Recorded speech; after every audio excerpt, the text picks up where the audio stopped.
โอ้ฝนตกเสมอเลยท้องหน้าบ้านเฮาฝนฝนตก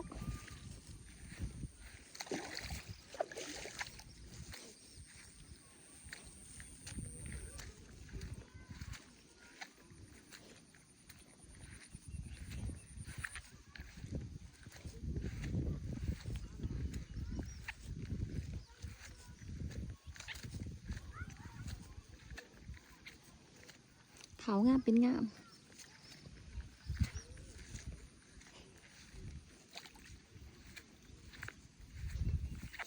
เขากำลังเคี้ยวงาม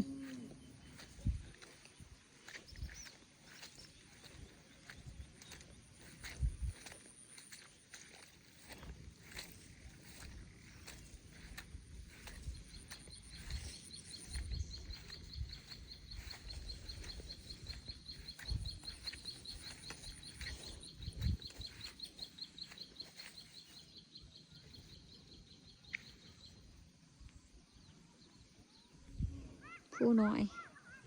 ทางนี้ผู้ใหญ่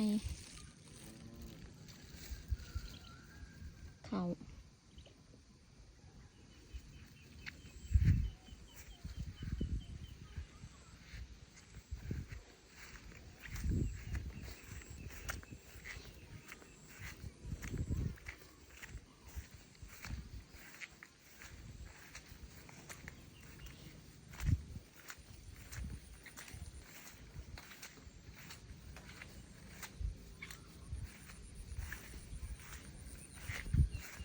น้องบัวโอ้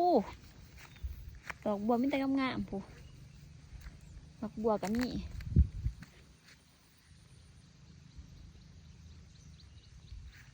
ผักเกษตร